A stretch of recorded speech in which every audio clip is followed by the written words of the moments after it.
Dans la nuit, une explosion multicolore. Une frappe vient d'atteindre une usine de feux d'artifice. Kharkiv est la cible des bombardements russes. Sur place, les pompiers empêchent les flammes de se propager aux habitations. Le gouverneur de la région a demandé aux habitants de rester dans les abris. Plus tôt, dans la journée de mardi, une visite surprise, celle de la chef de la diplomatie allemande. Pour des raisons de sécurité, sa venue n'a pas été rendue publique tout de suite. Accompagnée de son homologue ukrainien et d'une foule de journalistes, Annalena Baerbock a pu faire quelques pas dans Kharkiv et voir par elle-même une ville éprouvée par la guerre. Kharkiv reflète toute l'horreur de cette guerre brutale menée par la Russie, mais aussi le courage, la capacité de résistance et l'espoir de l'Ukraine de vivre en paix.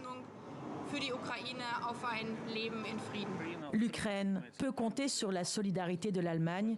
Annalena Baerbock est là pour le rappeler. Elle promet d'ailleurs un nouveau paquet d'aide, 20 millions d'euros pour le déminage, des générateurs pour les infrastructures énergétiques détruites, mais Kiev attend bien plus.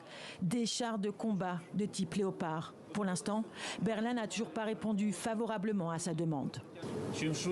Plus vite cette décision sera prise, plus vite cette guerre prendra fin avec la victoire de l'Ukraine et il n'y aura plus de guerre en Europe.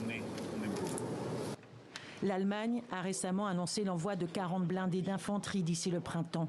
Kharkiv est pour les Ukrainiens un symbole de contre-offensive réussie, ce qui prouve, disent-ils, que le pays peut gagner si ses partenaires lui fournissent une aide suffisante.